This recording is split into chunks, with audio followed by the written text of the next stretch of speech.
ಕರ್ನಾಟಕ ರಾಜ್ಯ ರೈತ ಸಂಘ ಹಾಗೂ ಹಸಿರು ಸೇನೆಯ ವತಿಯಿಂದ ಹುಣಸೂರಿನಲ್ಲಿ ರೈತ ಹುತಾತ್ಮ ದಿನಾಚರಣೆ. ರೈತ ಹುತಾತ್ಮ ದಿನಾಚರಣೆಯ ಅಂಗವಾಗಿ ಹುಣಸೂರಿನ ಸಂವಿಧಾನ ವೃತ್ತದಿಂದ ಎಪಿಎಂಸಿ ಆವರಣದವರೆಗೆ ಬೈಕ್ ರ್ಯಾಲಿ ನಡೆಸಿ ಮೌನ ಆಚರಣೆ ನಡೆಸುವ ಮೂಲಕ 45ನೇ ವರ್ಷದ ರೈತ ಹುತಾತ್ಮ ದಿನಾಚರಣೆ ಕಾರ್ಯಕ್ರಮ ನಡೆಸಲಾಯಿತು. ಇದೇ ವೇಳೆ ಮಾತನಾಡಿದ ಶರಣಪ್ಪ ದೊಡ್ಡಮನಿ ಅವರು, ರೈತರು ತಮ್ಮ ಹೋರಾಟಕ್ಕೆ ಹಿಂದೆ ಮುಂದೆ ನೋಡದೆ ಮುನ್ನುಗ್ಗಬೇಕು.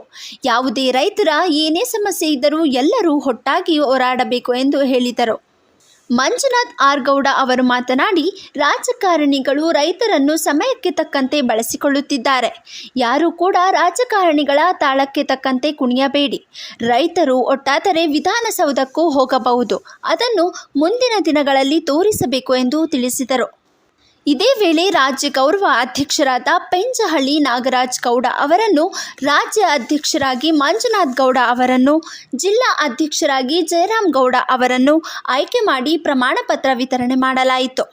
ಇದೇ ಸಂದರ್ಭದಲ್ಲಿ ಕರ್ನಾಟಕ ರಾಜ್ಯ ರೈತ ಸಂಘ ಹಾಗೂ ಹಸಿರು ಸೇನೆಯ ರಾಜ್ಯ ಸಂಸ್ಥಾಪಕ ಅಧ್ಯಕ್ಷರಾದ ಶರಣಪ್ಪ ದೊಡ್ಡಮನಿ, ಆನಂದಗೆರೆ ಮಂಜುನಾಥ್ ಆರ್ ಗೌಡ, ಮೈಸೂರು ಜಿಲ್ಲಾ ಅಧ್ಯಕ್ಷ ಜಯರಾಮೇಗೌಡ, ರಾಜ್ಯ ಗೌರವ ಅಧ್ಯಕ್ಷ ಪೆಂಜಹಳ್ಳಿ ನಾಗರಾಜ್ ಗೌಡ, ಗುತ್ತಿಗೆದಾರರಾದ ಜಯರಾಮ್ ಗೌಡ, ಲೋಕರಾಜ್ ಅರಸ್, ಮಹಿಳಾ ಅಧ್ಯಕ್ಷರಾದ ನಿಂಗಮ್ಮ, ಉದ್ಯಮಿಗಳಾದ ಗೌರಿಶಂಕರ್, ತಾಲೂಕು ಮಹಿಳಾ ಅಧ್ಯಕ್ಷರಾದ ಮರುತಾಯಮ್ಮ, ಅಖಂಡ ಕರ್ನಾಟಕದ ರಾಜ್ಯ ಯುವ ಘಟಕದ ಅಧ್ಯಕ್ಷರಾದ ರವಿಗೌಡ, ಗೌರವ ಅಧ್ಯಕ್ಷರಾದ ನಂಜುಂಡೇಗೌಡ, ಹೋಬಳಿ ಮಟ್ಟದ ಅಧ್ಯಕ್ಷರಾದ ಮರುಸ್ವಾಮಿ ನಾಯಕ, ಪಿರಿಯಾಪಟ್ಟಣ ತಾಲೂಕು ಅಧ್ಯಕ್ಷರಾದ ಕುಮಾರ್, ಬೆಟ್ಟದಪುರ ಹೋಬಳಿಯ ಅಧ್ಯಕ್ಷ ಸಣ್ಣೇಗೌಡ, ತಾಲೂಕು ಸಮಿತಿ ಸದಸ್ಯ ಯೋಗೇಶ್, ಪಿರಿಯಾಪಟ್ಟಣ ತಾಲೂಕಿನ ಪ್ರಧಾನ ಕಾರ್ಯದರ್ಶಿ ಸತೀಶ್, ಗೌರವ ಅಧ್ಯಕ್ಷರಾದ ಅಬ್ದುಲ್ ಶುಕೂರ್ ಗುರೂಜಿ, ವಿಜಯನಗರ ಜಿಲ್ಲಾ ಅಧ್ಯಕ್ಷರಾದ ಹುಲಗಪ್ಪನವರು, ವಿಜಯಪುರ ಜಿಲ್ಲಾ ಅಧ್ಯಕ್ಷರಾದ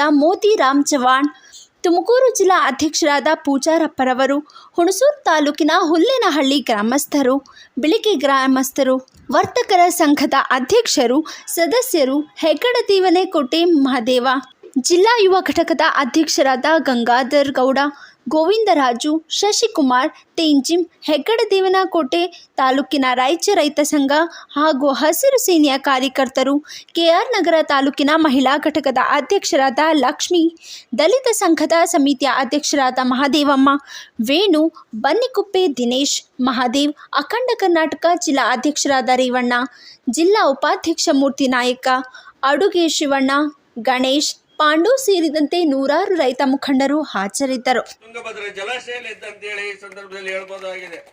ಅಂತ ಒಂದು ವಿಶೇಷವಾಗಿ ಇವತ್ತು ಇನ್ನ ಹಲವು ಹೋರಾಟಗಳನ್ನ ನಾವು ಮಾಡಬೇಕಾಗಿದೆ. ಹಾಗಾಗಿ ನಾವೆಲ್ಲ ಗಟ್ಟಿತನದಿಂದ ನಾವು ನಿಂತಾಗ ಮಾತ್ರ ಸಾಧ್ಯ ಅಂತೇಳಿ ಈ ಸಂದರ್ಭದಲ್ಲಿ ಹೇಳಿ, ಈ ಭಾಗದ ಇನ್ನು ಮುಂದೆ ಜವಾಬ್ದಾರಿಯನ್ನು ಈಗೇನು ಹಿರಿಯ ಹೋರಾಟಗಾರ ಆಗಿರ್ತಕ್ಕಂಥ ನಾಗರಾಜ ಗೌಡರಿಗೆ ಇವತ್ತು ನಾವು ಗೌರವ ಅಧ್ಯಕ್ಷರ ಒಂದು ಸ್ಥಾನವನ್ನು ಕೊಡಬೇಕಂತೇಳಿ ಈ ವೇದಿಕೆಯನ್ನು ನಾವು ಗೌರವಿತವಾಗಿ ಅವ್ರನ್ನ ವೇದಿಕೆಯನ್ನು ಕರಿತಾ ಇದ್ದೀವಿ. ಅದೇ ಪ್ರಕಾರ ಮಂಜುನಾಥ್ ಗೌಡ್ರನ್ನ ಅವ್ರನ್ನು ಕೂಡ ಈ ಭಾಗದ ಒಂದು ಶಕ್ತಿ, ಯಾಕಂದ್ರೆ ನಾವು ಕಲ್ಯಾಣ ಕರ್ನಾಟಕದಲ್ಲಿದ್ದ ರಾಜ್ಯವನ್ನು ಸುತ್ತಕ್ಕಾಗಲ್ಲ. ಹಂಗಾಗಿ ಇವತ್ತು ಇವ್ರನ್ನ ರಾಜ್ಯಾಧ್ಯಕ್ಷರನ್ನಾಗಿ ಈ ವೇದಿಕೆ ಮುಖಾಂತರ ನೇಮಕವನ್ನು ಮಾಡ್ತಾ ಇದ್ದೀವಿ. ಎಲ್ಲರೂ ಚಪ್ಪಾಳವನ್ನು ಕೊಟ್ಟು ಅವರಿಗೆ ಶಕ್ತಿ ತುಂಬುವಂತ ಕೆಲಸ ಮಾಡಬೇಕಾಗಿದೆ. ಆ ಒಂದು ನಿಟ್ಟಿನಲ್ಲಿ ವಿಶೇಷವಾಗಿ ರೈತ ಹೋರಾಟಗಾರ ಆಗಿರ್ತಕ್ಕಂಥ ಜಯರಾಮಗೌಡರು ಇವತ್ತೇನು ತಾಲೂಕು ಮಟ್ಟದಲ್ಲಿ ಅನೇಕರಿಗೆ ನ್ಯಾಯ ಕೊಡಿಸುವ ನಿಟ್ಟಿನಲ್ಲಿ ಇವತ್ತು ರೈತ ಶಕ್ತಿಯನ್ನು ಕಟ್ಟಿರ್ತಕ್ಕಂಥದ್ದು, ಅವರಿಗೆ ಕೂಡ ಮೈಸೂರು ಜಿಲ್ಲಾಧ್ಯಕ್ಷನಾಗಿ ಇವತ್ತು ಈ ವೇದಿಕೆ ಮುಖಾಂತರ ಆಯ್ಕೆಯನ್ನು ಮಾಡ್ತಾ ಇದೀವಿ. ಅವರು ಎಲ್ಲರೂ ಬಂದು ವೇದಿಕೆ ಮೇಲೆ ಹಿರಿಯರ ಸಮ್ಮುಖದಲ್ಲಿ ತಾವೆಲ್ಲ ಪದಗಳನ್ನ ಹಸ್ತಾಂತರ ಮಾಡುತ್ತೀವಿ. ಅದನ್ನ ತಾವೆಲ್ಲ ಸ್ವೀಕರಿಸ್ಬೇಕಂತೇಳಿ ಹೇಳ್ತಾ ಇದ್ದೀನಿ. ಅದೇ ರೀತಿಯಾಗಿ ಇವತ್ತು ಕುಮಾರ್ ಇರ್ಬೋದು, ಯೋಗೇಶ್ ಇರ್ಬೋದು, ಮಹಾದೇವ್ ಅವರು ಇರ್ಬೋದು, ಅನೇಕ ನಾಗರಾಜ್ ಅವರು ಇರ್ಬೋದು, ಸೋಮಣ್ಣರು ಇರ್ಬೋದು, ಚಿಕ್ಕಮಂಗ್ಳೂರ್ಲಿಂದ ಬಂದಿದ್ದಾರೆ, ಹಲವು ನಮ್ಮ ತಿಮ್ಮಣ್ಣವ್ರು ಇರ್ಬೋದು ಮತ್ತು ಆನಂದ್ ಬಾಬು ಅವರು ಇರ್ಬೋದು, ಸಾಕಷ್ಟು ಜನ ಒಂದು ಹೋರಾಟದ ಹಾದಿಯಲ್ಲಿ ತಮ್ಮದೇ ಆದ ತೊಡಗನ್ನು ಮಾಡಿರ್ತಕ್ಕಂಥದ್ದು. ಹಾಗಾಗಿ ಎಲ್ಲರಿಗೆ ನಾಗರಾಜ್ ಗೌಡರು ವೇದಿಕೆ ಬರ್ಬೇಕಂತ ಕೇಳ್ಕೊತಾ ಇದೀವಿ. ಇಲ್ಲ ಆದ್ರೂ ಕೂಡ ನಮ್ಮ ಮಾನ್ಯ ಮುಖ್ಯಮಂತ್ರಿಗಳಿಗೆ ಮತ್ತು ಪ್ರಧಾನ ಮಂತ್ರಿಗಳಿಗೆ ಹೇಳೋದಿಷ್ಟೇ, ಇವತ್ತೇನು ಲಕ್ಷಾಂತರ ದುಡ್ಡು ವ್ಯರ್ಥ ಆಗ್ತಾ ಇದೆ, ಇವತ್ತು ಪೋಲ್ ಆಗ್ತಾ ಇದೆ. ಹಾಗಾಗಿ ಪ್ರತಿಯೊಂದನ್ನು ಕೂಡ ಇವತ್ತು ರೈತರ ಪರವಾಗಿ ಕೇವಲ 6% ಮತ್ತು 7% ಏನು ರಾಜ್ಯದ ಬಜೆಟ್ ನಲ್ಲಿ ಇಡ್ತೀರಿ, 35%ಕ್ಕೂ ಹೆಚ್ಚು ಇಟ್ಟಾಗ ಮಾತ್ರ ಇವತ್ತು ನಾವು ಅನ್ನ ಬೆಳೆದು ದೇಶಕ್ಕೆ ಅನ್ನ ಕೊಡ್ತಕ್ಕಂಥ ಶಕ್ತಿ ತುಂಬಿದಂಗ ಆಗತ್ತ ನೀವು. ಹಾಗಾಗಿ ಸರ್ಕಾರಕ್ಕೆ ನಾವು ಹೇಳೋದಷ್ಟೇ, ಮತ್ತು ಪ್ರತಿಯೊಂದು ಬಜೆಟಿನಲ್ಲಿ ರೈತರಿಗೆ ಇನ್ನೂ ಹೆಚ್ಚಿನ ಶಕ್ತಿಯನ್ನು ಕೊಡಬೇಕಾಗಿದೆ. ಅಂದಿನ 75 ವರ್ಷಗಳಿಂದ ನಾವು ದೇಶ ವಿದೇಶಗಳಿಂದ ಕೆಂಪು ಜೋಳವನ್ನು ತರಿಸಿ ನಾವು ಊಟಕ್ಕೆ ಬಳಕೆ ಮಾಡ್ತಾ ಇದೀವಿ. ಇವತ್ತು 70 ವರ್ಷಗಳ ನಂತರ ರೈತರು ಸ್ವಾವಲಂಬನೆ ಬದುಕನ್ನು ಕಟ್ಟಬೇಕು, ನಾವು ಬೆಳೆದು ವಿದೇಶಕ್ಕೆ ಅನ್ನ ಕೊಡಬೇಕಂತೇಳಿ ಇವತ್ತು ನಮ್ಮ ಬೆಳೆದಿರ್ತಕ್ಕಂಥ ಅಕ್ಕಿ, ಗೋಧಿ, ತೊಗರಿ, ಇನ್ನಿತರ ಎಲ್ಲಾ ಬೆಳೆಗಳು ಇವತ್ತು ದೇಶ ವಿದೇಶಗಳಲ್ಲಿ ಹೋಗ್ತಾ ಇದೆ. ಆದ್ರೆ ಸರ್ಕಾರಗಳು ಏನ್ ಮಾಡ್ಬೇಕಾಗಿದೆ, ಯಾವಕ್ಕ ನಿಗಮಗಳು ಮಾಡಬೇಕಾಗಿದೆ, ಅವಕ್ಕ ಮಾಡ್ತಾ ಇಲ್ಲ. ಹಾಗಾಗಿ ಇವತ್ತೇನು ದೇಶಕ್ಕೆ ಕೊಡ್ತಕ್ಕಂಥದ್ದು, ದೇಶದಲ್ಲಿ ಎಲ್ಲರೂ ಊಟ ಮಾಡ್ತಕ್ಕಂಥದ್ದು ಭತ್ತ ನಿಗಮ ಮಾಡ್ರಿ ಅಂತೇಳಿ ಒತ್ತಾಯ ಇದೆ. ವಿಷಯ ಏನಪ್ಪಾ ಅಂತಂದ್ರೆ ರೈತ ಹುತಾತ್ಮ ದಿನಾಚರಣೆ ಮಾಡ್ಬೇಕು ಅಂತೇಳಿ ನಾವು 15 ದಿನದಿಂದ ನಮ್ಮ ಪೆಂಜಳಿ ನಾಗರಾಜಗೌಡರು, ಮುತ್ತರ್ಜಿ ಅವರು ವಯಸ್ಸಿನಲ್ಲಿ, ಜಯರಾಮೇಗೌಡರು, ನಾನು ಮತ್ತೆ ನಮ್ಮ ಕುಮಾರು, ಯೋಗೇಶ್ ಎಲ್ಲರೂ ಸೇರಿ ಸಹ ಸಣ್ಣೇಗೌಡರು 15 ದಿನದಿಂದ ಜಿಲ್ಲೆಗಳನ್ನ ಸುತ್ತಿ ನಾವು ಈ ಹುತಾತ್ಮ ದಿನಾಚರಣೆ ಆಚರಣೆ ಮಾಡಬೇಕು ಅಂತ ಹೊರಟಾಗ ನಮಗೆ ಬೆನ್ನೆಲುಬಾಗಿ ಸಾಕಾರವಾಗಿ ನಿಂತಿದ್ದು ಅಂದ್ರೆ ನಮ್ಮ ಬಿಳಿಕೆರೆ ಗೌರಿಶಂಕರಣ್ಣವರು. ಅವರಿಗೆ ನಾನು ಈ ಸಭೆಯಲ್ಲಿ ಸ್ವಾಗತವನ್ನ ಹಾಗೆ ತುಂಬು ಹೃದಯದ ಅಭಿನಂದನೆಯನ್ನ ಸಲ್ಲಿಸಬೇಕಾಗ್ತದೆ. ಯಾಕೆಂದ್ರೆ ನಾವು ಕೆಲವು ರಾಜಕಾರಣಿಗಳ ಮನೆ ಹತ್ರ ಹೋದೋ, ಏತಕ್ಕೆ ಹೋದೋ, ಅವ್ರ ಹತ್ರ ಹಣ ಕೇಳಕ್ ಹೋಗಿಲ್ಲ. ಈ ಕಾರ್ಯಕ್ರಮಕ್ಕೆ ಬನ್ನಿ, ಈ ಕಾರ್ಯಕ್ರಮ ಯಶಸ್ವಿಗೊಳಿಸ್ಬೇಕು ಅಂತ ನಾವು ಎಲ್ಲರ ಹತ್ರನೂ ಹೋದೋ. ನಮ್ಮ ಹರೀಶ್ ಗೌಡ್ರು ತಾಲೂಕು MLA ಅವರಾಗಿದ್ದಾರೆ, ಅವರು ಕಾರಣಾಂತರದಿಂದ ಬಂದಿಲ್ಲ, ಆದ್ರೂ ಅವ್ರ ನಮ್ಗೆ ಸಹಕಾರ ಕೊಟ್ಟಿದ್ದಾರೆ. ಅದನ್ನ ನಾನು ಈ ಸಭೆಯಲ್ಲಿ ಹೇಳ್ಬೇಕಾಗ್ತದೆ. ಹಾಗೆ ಇನ್ನು ಕೆಲವು ರಾಜಕಾರಣಿಗಳ ಹತ್ರ ಹೋದಾಗ ಬರ್ತೀನಿ ಅನ್ನೋ ಸುಳ್ಳು ಭರವಸೆಯನ್ನ ಕೊಟ್ಟು ಕಳಿಸಿದ್ರು. ಇವತ್ತು ನೋಡಿದ್ರೆ ಇಲ್ಲಿ ಯಾರು ಕಾಣ್ತಾ ಇಲ್ಲ. ಮುಂದಿನ ದಿನಗಳಲ್ಲಿ ಈ ಕರ್ನಾಟಕ ರೈತ ಸಂಘ ಅವರಿಗೆ ಮುಂದಿನ ದಿನಗಳಲ್ಲಿ ಯಾವ ರೀತಿ ಉತ್ತರ ಕೊಡ್ತಕ್ಕಂಥ ಕೆಲಸ ಮಾಡ್ತದೆ ಅನ್ನೋದನ್ನ ಈ ಸಭೆಯಲ್ಲಿ ನಾನು ಹೇಳಕ್ ಇಷ್ಟಪಡ್ತೀನಿ. ಏಕೆಂದ್ರೆ ನಾವು ಇದ್ರ ಮಾತ್ರ ಅವರಲ್ಲಿ ಆ ಕುರ್ಚಿ ಸಿಗದೆ ಯಾಕೆ, ಯಾರಿಂದ ಹೇಳಿ, ನಮ್ಮಿಂದ ರೈತರು ಮತ ಹಾಕಿದ್ರೆ ಮಾತ್ರ ಅವ್ರಿಗೆ ಆ ಕುರ್ಚಿಯನ್ನು ಮುರಿಯೋದು ಎಷ್ಟೊತ್ತು ಅಲ್ಲ ಈ ರೈತರಿಗೆ ಬೆಲೆ ಕೊಡ್ದಿರ್ತಕ್ಕಂಥ ರಾಜಕಾರಣಿಗಳು ಅವ್ರಿದ್ರೆಷ್ಟು ಹೋದ್ರೆಷ್ಟು. ಯಾಕೆ ಹೇಳ್ತೀನಿ ಅಂದ್ರೆ, ನಾವು 10 ಜನ ಕಾರ್ ಹಾಕೊಂಡು ಅವ್ರ ಮನೆ ಬಾಗಿಲು ಅವ್ರನ್ನೇನು ಹಣ ಕೇಳಲಿಲ್ಲ, ಒಡವೆ ಕೇಳಲಿಲ್ಲ, ಏನು ಕೇಳಲಿಲ್ಲ. ಬನ್ನಿ, ರೈತ ಕಾರ್ಯಕ್ರಮ ಇದೆ, ನೂರಾರು ರೈತರು ಹೋರಾಟ ಮಾಡಿ ಪ್ರಾಣ ತ್ಯಾಗ ಮಾಡವ್ರೆ, ಅವರಿಗೆ ಒಂದು ಹುತಾತ್ಮ ದಿನಾಚರಣೆಯನ್ನ ಆಚರಿಸೋಣ. ನಾವು ಎಲ್ಲಾನು ಸಹ ಅವ್ರ ಮನೆ ಬಾಗಿಲು ಕೇಳ್ಕೊಂಡು ಒಬ್ರು ಕಾಲ್ ಹಾಕಿಲ್ಲ. ಅವರಿಗೆ ಮುಂದಿನ ದಿನ ಇದೇ ವೇದಿಕೆಯಲ್ಲಿ ಅವ್ರ ಹೆಸರುಗಳನ್ನ ಮುಂದಿನ ದಿನ ಹೇಳ್ತೀನಿ, ಈಗ ಹೇಳಕ್ಕಾಗಲ್ಲ. ಯಾಕೆಂದ್ರೆ ಈ ತಾಲೂಕು ಅಧ್ಯಕ್ಷರು, ತಾಲೂಕು MLA ಅಂತ ಹರೀಶ್ ಗೌಡ್ರು ಅವರು ಫಾರಿನ್ ಹೋಗಿದ್ದಾರೆ, ಅವರು ಹೇಳಿದ್ದಾರೆ, ಅವರು ಸಹಕಾರನ ಕೊಟ್ಟಿದ್ದಾರೆ. ಅವ್ರನ್ನ ದೂರ ಅಂತ ಅವಶ್ಯಕತೆ ನಮ್ಗಿಲ್ಲ. ಹಾಗೆ ನಿಜವಾಗ್ಲೂ ನಮ್ ಗೌರೀಶಣ್ಣರು ರೈತರು ಶಾಲೆ ಹಾಕೊಳ್ಳೋದ್ರು ಬನ್ನಿ ಅಣ್ಣ ಅಂತ ಮನೆ ಬಾಗಿಲು ಕೂರಿಸಿ ನಮ್ಗೆ ಅವ್ರು ಊಟ ತಿಂಡಿ ಸಹ ಕೊಟ್ಟು ನಮ್ಗೆ ಸಹಕಾರ ನೀಡಿದ್ದಾರೆ. ಅಂತ ರೈತ ಪರವಾಗಿ ನಿಲ್ಲಂತ ಗಣ್ಯ ವ್ಯಕ್ತಿಗಳು ಬೇಕು ನಮ್ಗೆ. ಹುಣಸೂರಿನಲ್ಲಿ ಒಂದು ಕಾರ್ಯಕ್ರಮವನ್ನ ಮಾಡ್ತಾ ಇದ್ದೀವಿ. ಈಗ 45 ವರ್ಷದ ಹಿಂದೆ ಇದೇ ಮಹದಾಯಿ ನೀರಿನ ಹೋರಾಟದಲ್ಲಿ ದೊಡ್ಡ ಮಟ್ಟದ ಒಂದು ಹೋರಾಟ ನಡೀತದೆ. ಆ ಹೋರಾಟ ಎಷ್ಟರ ಮಟ್ಟಿಗೆ ಇರ್ತದೆ ಅಂತ ಅಂದ್ರೆ, ಅವತ್ತಿನ ನಮ್ಮನ್ನ ಆಳ್ತಾ ಇರುವಂತಹ ಒಂದು ಕಾಂಗ್ರೆಸ್ ಸರ್ಕಾರದ ಒಂದು ಮುಖ್ಯಮಂತ್ರಿ ಆಗಿದ್ದಂತ ಗುಂಡೂರಾಯನವರು ರೈತರ ಯಾವುದೇ ಒಂದು ಬೇಡಿಕೆಗಳನ್ನ ಈಡೇರಿಸ್ತರುವಂತ ಮಟ್ಟಕ್ಕೆ ತನ್ನ ಸರ್ಕಾರವನ್ನ ಅವ್ರು ಮಾಡ್ತಾ ಇರ್ತಾರೆ. ಆವತ್ತಿನ ದಿನ ಕರ ಚಳುವಳಿಯನ್ನ ಅವತ್ತೊಂದು ನಮ್ಮ ನಂಜುಂಡಸ್ವಾಮಿ ಅವರು, ಪುಟ್ಟಣ್ಣಯ್ಯನವರು, ರುದ್ರಪ್ಪನವರು, ಇವತ್ತೆಲ್ಲ ಅವರು ನಮ್ಮ ಹಿರಿಯರು ಒಂದು ಹೋರಾಟದ ಹಾದಿಯಲ್ಲಿ ಅದನ್ನ ಬೆಳೆಸ್ಕೊಂಡು ಹೋಗಿದ್ದಾರೆ. ಅವತ್ತು ದೊಡ್ಡ ಮಟ್ಟದಲ್ಲಿ ಹೋರಾಟ ಆದಾಗ ಇದನ್ನ ಹತ್ತಿಕ್ಕುವಂತ ಕೆಲಸ ಅವತ್ತಿನ ಸರ್ಕಾರ ಮಾಡ್ತದೆ. ಯಾರನ್ನು ಮುಂದ್ಬಿಟ್ಟು ತನ್ನ ಕೈ ಕೆಳಗಡೆ ತನ್ನ ಆದೇಶವನ್ನ ಪಾಲನೆ ಮಾಡುವಂತ ಅಧಿಕಾರಿಗಳನ್ನ, ಪೊಲೀಸ್ ಸಿಬ್ಬಂದಿಯವ್ರನ್ನ ಮುಂದ್ಬಿಟ್ಟು ದೊಡ್ಡ ಚಳುವಳಿನ ಮಾಡ್ಲಿಕ್ಕೆ ಹೊರಡ್ತದೆ. ಆವತ್ತೊಂದ್ ದಿನ ಕಾನೂನನ್ನ ಪಾಲನೆ ಮಾಡ್ತಾ ಇರ್ಬೇಕಾದಂತ ಒಬ್ಬ DYSP ಸಾಮಾನ್ಯ ರೈತರ ಸಮಸ್ಯೆಗಳನ್ನ ಕೇಳೋದಿಲ್ಲ. ಅಡಿಷನಲ್ DSP ಸ್ಪಾಟ್ ಬಂದ್ರು ಕೂಡ ಯಾರ ಹತ್ರನೂ ಅವರು ಮಾತಾಡ್ಲಿಕ್ಕೆ ಹೋಗೋದಿಲ್ಲ. ಈ ರೀತಿ ಇದ್ದಾಗ ನಮ್ಮ ಒಂದು ಅಹವಾಲ್ನ ಕೇಳ್ತಾ ಇಲ್ಲ ಈ ಅಧಿಕಾರಿಗಳು ಅಂತ ಹೇಳಿ ಅವತ್ತಿನ ನವಲಗುಂದ ತಾಲೂಕು ಆಫೀಸ್ ಮುಂದೆ ಒಂದು ದೊಡ್ಡ ಮಟ್ಟದ ಚಳುವಳಿ ನಡೀತದೆ. ಆ ಚಳುವಳಿ ನಡೆಯುವಂತ ಸಂದರ್ಭದಲ್ಲಿ ಆ ಚಳುವಳಿಕಾರರನ್ನ ಉಲ್ಲಂಘನೆ ಮಾಡಿ ಅವ್ರನ್ನೇ ತುಳ್ಕೊಂಡು ಒಳಗೆ ಹೋಗ್ತಾರೆ ಆ ದಿನ ತಹಸೀಲ್ದಾರ್ ಅವರು. ಇದನ್ನ ಅವರು ನಡ್ತಾ ಇರುವಂತ ಒಂದು ದುಷ್ಕೃತ್ಯವನ್ನ ನೋಡಿ ರೊಚ್ಚಿಗೆದ್ದ ರೈತರು ಆ ಒಂದು ಆಫೀಸ್ ಒಳಗಡೆ ನುಗ್ಗುವಂತ ಪ್ರಯತ್ನ. ದೇಶಕ್ಕೆ ಅನ್ನ ಕೊಡೋನು ಒಂದು ಮೌಲ್ಯ ನಷ್ಟ ಆಯ್ತು ಅಂತ ಲೆಕ್ಕ. ಆ ಅರಣ್ಯ ಇಲಾಖೆಯವರು ನೀವು ಬೋನ್ ಕಟ್ಟಿ ಎಲ್ಲಿ ನಮ್ಮ ಚಿರತೆ ಕರಡಿ ಆನೆಗಳು ಬರ್ತಾವೋ ನೀವು ತಗೊಂಡೋಗಿ ನೀವು ಬೇಲಿ ಹಾಕೊಂಡು ಭದ್ರ ಮಾಡ್ಕೊಂಡು ನಮ್ಮ ರೈತನ ಕುಟುಂಬ ರಕ್ಷಣೆ ಮಾಡಬೇಕು. ಇದನ್ನ ಮಾಡು, ನೀವು ಅದಕ್ಕೆ ಒಂದು ನ್ಯಾಯವನ್ನು ಕೊಡಬೇಕು.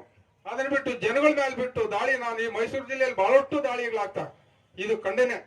ಇನ್ನು ಮುಂದೆ ಇದೇ ತರ ನಡೆದ್ರೆ ಎಲ್ಲ ರೈತ ಸಂಘಗಳು ಒಂದಾಗ್ಬೇಕು. ನಾವು ಇಡೀ ಸರ್ಕಾರನೇ ತಿರುಗಿ ನೋಡುವಂತ ಚಳವಳಿ ರಾಜ್ಯ ಮಟ್ಟದಲ್ಲಿ ಮಾಡಾಗ ಹೇಳ್ತಾ, ಇವತ್ತು ಕಾಲಾವಕಾಶ ಇಲ್ಲ.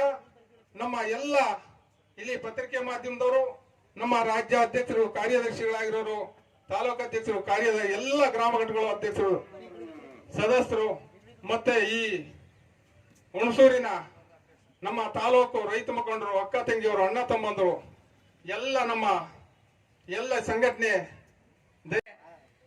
ನಮ್ಮನ್ನ ಯಾವ ರೀತಿ ಬಳಸ್ಕೋತಾರೆ ಅನ್ನೋದಕ್ಕೆ ಇದೊಂದು ಮುಖ್ಯ ಉದಾಹರಣೆ. ರೈತ, ನೀನ್ ಎಲ್ಲಿದ್ದೀಯೋ ಅಲ್ಲೇ ಇರು, ನಿನ್ಗೆ ಏನ್ ಬೇಕು ನೀನ್ ಸವಲತ್ತು ನಾನು ಕೊಡ್ತೀನಿ. ಯಾವ ಕೊಡ್ತೀನಿ ಅಂತಂದ್ರೆ ಅರ್ಧ ಎಣ್ಣೆ ಅರ್ಧ ಮಾಂಸಕ್ಕೆ ನಿನ್ನ ಮಾತ್ರ ಸೀಮಿತವಾಗಿ ಇಟ್ಕೋತೀನಿ ಅಂತ ಹೇಳ್ತಾ ಅವರು ನಮಗೆ ಗೋಚರ ಮಾಡಿದ್ದಾರೆ. ಅದಿರ್ಲಿ. ಮತ್ತೆ ಇವತ್ತು ಕೆಲವರು ನನ್ನ ಅಣ್ಣ ತಮ್ಮದಿರು, ನನ್ನ ಬಂಧುಗಳು, ಹಿತೈಷಿಗಳು, ವಿಠಲ್ ಗೌಡ್ರೆ, ಎಲ್ರಿಗೂ ಸ್ವಾಗತ. ಹಾಗೆ ಪ್ರತ್ಯಕ್ಷವಾಗಿ ಪರೋಕ್ಷವಾಗಿ ನನ್ನ ಹೆಸರು ಹೇಳದಂತ ಎಲ್ಲರೂ ಅನ್ಯತೆ ಭಾವಿಸಬೇಡಿ. ಅವರು ಸಭೆಯಲ್ಲಿ ಹಾಜರಿದ್ದಾರೆ, ಅವರಿಗೆ ನಮ್ಮ ತುಂಬ ಹೃದಯ ಸ್ವಾಗತ ಮತ್ತೊಮ್ಮೆ ತಿಳಿಸ್ತೀನಿ.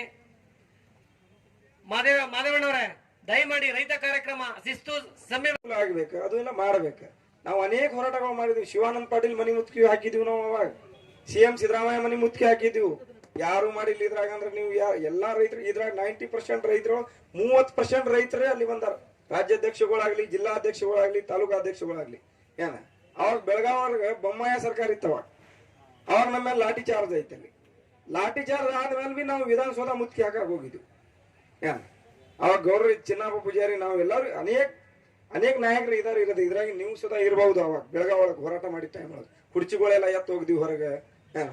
ಆ ವಿಷಯ ನೀವು ಎಲ್ಲರೂ ಒಕ್ಕಟ್ಟಾಗೋ ತನಕ ನಾವು ಸರ್ಕಾರ ಯಾಕಾಗ್ಲಿ, ನಿಮ್ MLA ಇಲ್ಲಿ ಲೋಕಲ್ MLA ಬರಂಗಿಲ್ಲ, ಅವ ಯಾಕೆ ಬರ್ಬೇಕು? ಬರಂಗಿಲ್ಲ ಅಂದ್ರೆ ನಿಮ್ ದುರ್ದೇವ್ ಚಲೋ. ಯಾಕಂದ್ರೆ ನೀವು ಕಾಂಪ್ರಮೈಸ್ ಆಗಿಲ್ಲ ಅವ್ರಿಗೆ. ಇಲ್ಲಿ ರೈತರ ಕಾಂಪ್ರಮೈಸ್ ಆದ್ರೆ ಬರ್ತಾನ, ಸಂಘಟನೆದವ್ರು ಕಾಂಪ್ರಮೈಸ್ ಆಗ್ಬೇಕು, ಅವ್ರಿಗೆ ಸುಟ್ಕೇಸ್ ತಗೋಬೇಕು, ನೀವು ಯಾವ ಹೇಳ್ದಂಗೆ ಕೇಳ್ಬೇಕು, ಬರ್ತಾನ. ಅವ ಬರಂಗಿಲ್ಲ ಅಂದ್ರೆ ನೀವು ಕಾಂಪ್ರಮೈಸ್ ಆಗಿಲ್ಲ. ನೀವು ನಿಯತದಾಗಿ ನೀವು ಭಗತ್ ಸಿಂಗ್ ಗತ್ಲೆ ಇವ್ರ ಆತ್ಮಹತ್ಯೆ ಮಾಡ್ಕೊಳ್ಳೋ ಜನಗಳು ನೀವು ಪಕ್ಕಾ ರೈತರ ಸಂಘಟನೆದವ್ರು. ನೀವು ಇವತ್ತು ನಾನು ನೋಡಿದ್ದೆ, ಬರ್ತಾನಂದ್ರೆ ಅವ್ರು ಕಾಂಪ್ರಮೈಸ್ ಆಗ್ಯಾರ, ಅವ್ರು ಹೇಳ್ದಂಗೆ ಕೇಳ್ತಾರ, ಅವ್ರು ಹೇಳ್ದಂಗೆ ಹೋರಾಟ ಮಾಡ್ತಾರ. ಇವತ್ತು ನಾವೇ ಹೋರಾಟ ಮಾಡ್ಲಿಕ್ಕೆ ನಮ್ಮ ಬೆಳೆಗಳಿಗೆ ಬೆಲೆ ಸಿಗಂಗಿಲ್ಲ. ಇಷ್ಟು ಹೋರಾಟ ಮಾಡ್ತಾ ಇದೀವಿ. ಇವತ್ತು ನಾವು ಬೆಳೆಗಳು ಬೆಳೆಸ್ತಾ ಇದೀವಿ, ಶುಂಠಿಗಳು ಬೆಳೆಸ್ತಾ ಇದೀವಿ, ಅನೇಕ ಕರ್ನಾಟಕ ಒಳಗೆ ಅನೇಕ ಬೆಳೆ ಬೆಳೆಸ್ತಾ ಇದೀವಿ ನಾವು. ಇವತ್ತು ಒಂದು ಜ್ವಾಳ ರೇಟ್ ಫಿಕ್ಸ್ ಮಾಡ್ಬೇಕಂದ್ರೆ ನಾವು ಶಿವಾನಂದ ಪಾಟೀಲ್ ಮನಿ ಮುತ್ಕಿ ಹಾಕಿ ಅವತ್ತು ರೇಟ್ ಏರಿಕೆ ಮಾಡಿ ನಮ್ಮ ಪ್ರಕಾರ ಆಗಿಲ್ಲ. ಇನ್ನೂ ಒಂದ್ ಸಾರಿ ಅದ್ರ ಮೇಲೆ ಸಭೆ ಮಾಡ್ಬೇಕಂದ್ರೆ ಒಂದು ರಾಜ್ಯಾಧ್ಯಕ್ಷ ಯಾರು ಕೊಡ್ತಾ ಇಲ್ಲ. ಒಂದ್ ದಿಕ್ಕಿಗೆ ಓಡ್ ಹೋಗ್ತಾನೆ, ಒಂದ್ ದಿಕ್ಕಿಗೆ ಓಡ್ ಹೋಗ್ತಾನೆ, ಒಂದ್ ದಿಕ್ಕಿಗೆ ಓಡ್ ಹೋಗ್ತಾನೆ. ಈ ರೀತಿ ರಾಜ್ಯಾಧ್ಯಕ್ಷಗಳು ಆದ್ರೆ ಹೆಂಗ್ ಆಗ್ಬೇಕಂದ್ರೆ, ರಾಜ್ಯಾಧ್ಯಕ್ಷಗಳು ಎಲ್ಲಿ ಕರೆದ್ರಲ್ಲಿ ಎಲ್ಲಾರು ಒಕ್ಕಟ್ಟಾಗಿ ಮೊದ್ಲೆಲ್ಲ 4-5 ಬೇಷ 34 ಮಾಹಿತಿ ಹಂಚ್ಕೋಬೇಕಾಗಿತ್ತು. ಅದಕ್ಕೋಸ್ಕರ ನಾನು ಮಾತಾಡ್ತೀನಿ. ಈಗ ನಮ್ಮ ಭಾಗದಲ್ಲಿ ಏನು ಬಿಳಿಕೆರೆಯಿಂದ ಕಡ್ಕೊಳ್ಳೋವರೆಗೆ, ಮೈದನಹಳ್ಳಿಯಿಂದ ಕಡ್ಕೊಳ್ಳೋವರೆಗೆ 400 kV ವಿದ್ಯುತ್ತನ್ನ ಲೈನನ್ನು ಹಾಕ್ತಾ ಇದ್ದಾರೆ. ಏನಂದ್ರೆ ಹೆಚ್ಚು ಕಮ್ಮಿ ಎಲ್ಲ ಬೆಲೆ ಬಾಳಂತ ರೈತರ ಭೂಮಿನ ಇವತ್ತು ಕಳ್ಕೊಳ್ತಾ ಪರಿಸ್ಥಿತಿ ಬಂದಿದೆ. ಹೈ ಟೆನ್ಷನ್ 400 kV ಇದ್ರೆ ಹೆಚ್ಚು ಕಮ್ಮಿ ಅದು ಬಫರೇನೆ ನಿಮಗೆ 52 ಮೀಟ್ರು ಅಂದ್ರೆ ಸಣ್ಣ ಪುಟ್ಟ ರೈತರದ್ದೇನು ಉಳಿಯೋದಿಲ್ಲ. 5-5 ಎಕರೆ ಇದ್ರೂ ಜಾಗ ಹೊಟ್ಟೋಗ್ಬಿಡುತ್ತೆ. ಪರಿಹಾರನ ಬರೀ ಕೇವಲ 1000 ಗಟ್ಟಲೆ, 1 ಲಕ್ಷ 2 ಲಕ್ಷ ಕೊಡ್ತಾರೆ. ರೈತರ ಭೂಮಿ 1 ಕೋಟಿ 2 ಕೋಟಿ ಬೆಲೆ ಬಾಳಂತ ಭೂಮಿನ ಯಾರು 3 ಕಾಸಿಗೂ ಬೆಲೆ ಇಲ್ದಂಗೆ ಮಾಡ್ತಾರೆ. ಎಲ್ಲ ಇಲಾಖೆನಲ್ಲೂ ನೀವು ರೈತರು ಅಂದ್ರೆ ಏನಾದರೂ ಯೋಜನೆ ಮಾಡಬೇಕು ಅಂದ್ರೆ ಅಕ್ವಿಷನ್ ಮಾಡಿ ಅದನ್ನ ನ್ಯಾಯಯುತವಾದಂತ ಬೆಲೆ ಕೊಟ್ಟು ಸರ್ಕಾರ ಪಡ್ಕೊಂತ ಇದೆ. ಆದ್ರೆ KB ಅವ್ರು ಮಾತ್ರ ಇಲ್ಲಿವರೆಗೂ 1 ರೂಪಾಯಿನೂ ನ್ಯಾಯಯುತ ಬೆಲೆನೂ ಇಲ್ಲ, ಅದನ್ನ ಅಕ್ವೈರ್ ಮಾಡೋದಿಲ್ಲ. ಸುಮ್ಮನೆ ಲೈನ್ ಎಳ್ಕೊಂಡು ಹೋಗ್ಬಿಡ್ತಾರೆ. ಪಕ್ಕದಲ್ಲಿ ಯಾರ್ದೋ ಪಾಪ 1 ಕೋಟಿ 2 ಕೋಟಿಗೆ ಜಮೀನ್ ಕೇಳ್ತಿರ್ತಾನೆ, ಇವ್ರದನ್ನ 3 ಕಾಸಿಗೂ ಯಾರು ಕೇಳೋರಿಲ್ಲ. ಅಂದ್ರೆ ಇಂಡೈರೆಕ್ಟ್ ಆಗಿ ಈ ಜನ ರೈತರ ಬೆಳೆದಿರೋ ಬೆಳೆಗೆ ಬೆಳೆ ಸಿಗ್ಲಿಲ್ಲ ಅಂತೇಳಿ ಆತ್ಮಹತ್ಯೆ ಮಾಡ್ಕೊಳ್ಳೋ ರೈತನಿಗೆ ಪರಿಹಾರ ಕೊಡ್ತೀವಿ ಅಂತ ಹೇಳ್ತಾರೆ ಸರ್ಕಾರಗಳು. ಇವಾಗ ಸರ್ಕಾರನೇ ನೇರ ನಿಂತು ರೈತರನ್ನ ಸಾಯಿಸಂತ ಕೆಲಸ ಮಾಡ್ತಾ ಇದ್ದಾರೆ. ಹಾಗಾಗಿ ಇವತ್ತೇನು ರೈತ ಮುಖಂಡರುಗಳು ಎಲ್ಲ ರೈತ ಬಂಧುಗಳು ಎಲ್ಲ ಇವತ್ತು ಸೇರಿದಿರಿ. ಇಡೀ ರಾಜ್ಯದಾದ್ಯಂತ ನಡಿಬೇಕು. ಎಲ್ಲರೂ ಸಂಘಟಿತರಾಗಬೇಕು ಮತ್ತು ಎಲ್ಲರೂ ಪ್ರಜ್ಞಾವಂತರಾಗಬೇಕು. ಯುವಕರಿಗೆ ಹೆಚ್ಚಿನ ಆದ್ಯತೆ ಕೊಟ್ಟು ಅವರನ್ನು ಪ್ರೋತ್ಸಾಹಿಸಿದ್ರೆ ಅವರು ಮುಂದೆ ನಿಂತು ಹೆಚ್ಚಿಗೆ ಹೋರಾಟ ಮಾಡ್ತಾರೆ. ಮುಂದೊಂದು ದಿನ ಸರ್ಕಾರದ ವಿರುದ್ಧ ಹೋರಾಟ ಮಾಡಬೇಕಾದ್ರೆ ಶಕ್ತಿ ಬೇಕು, ಬಲ ಬೇಕು. ಅವ್ರ ಹತ್ರ ಪೊಲೀಸ್ ಫೋರ್ಸ್ ಇರ್ತದೆ. ಯಾವುದೇ ಸಂದರ್ಭದಲ್ಲಿ ಬೇಕಾದ್ರೆ ರೈತರನ್ನ ಹೊಡೆದು ಬಡಿದು ತಡೆಗಟ್ಟಿ ಜೈಲಿಗೆ ಹಾಕಿ ತೊಂದರೆ ಮಾಡ್ತಾರೆ. ಇವೆಲ್ಲ ನಿಲ್ಲಬೇಕು. ರಾಜ್ಯದ ರೈತರ ಸಂಘಗಳೆಲ್ಲ ಕಳ್ಳರೆ ರಾಜಕಾರಣಿಗಳಿಗೆ ಹೆದರಿಕೆ ಭಯ ಬರಬೇಕು. ಆ ರೀತಿಯಲ್ಲಿ ಸಂಘಟಿತರಾಗಿ ರಾಜ್ಯದಲ್ಲಿ ಹೋರಾಟ ಮಾಡಲಿ ಅಂತ ಹೇಳಿ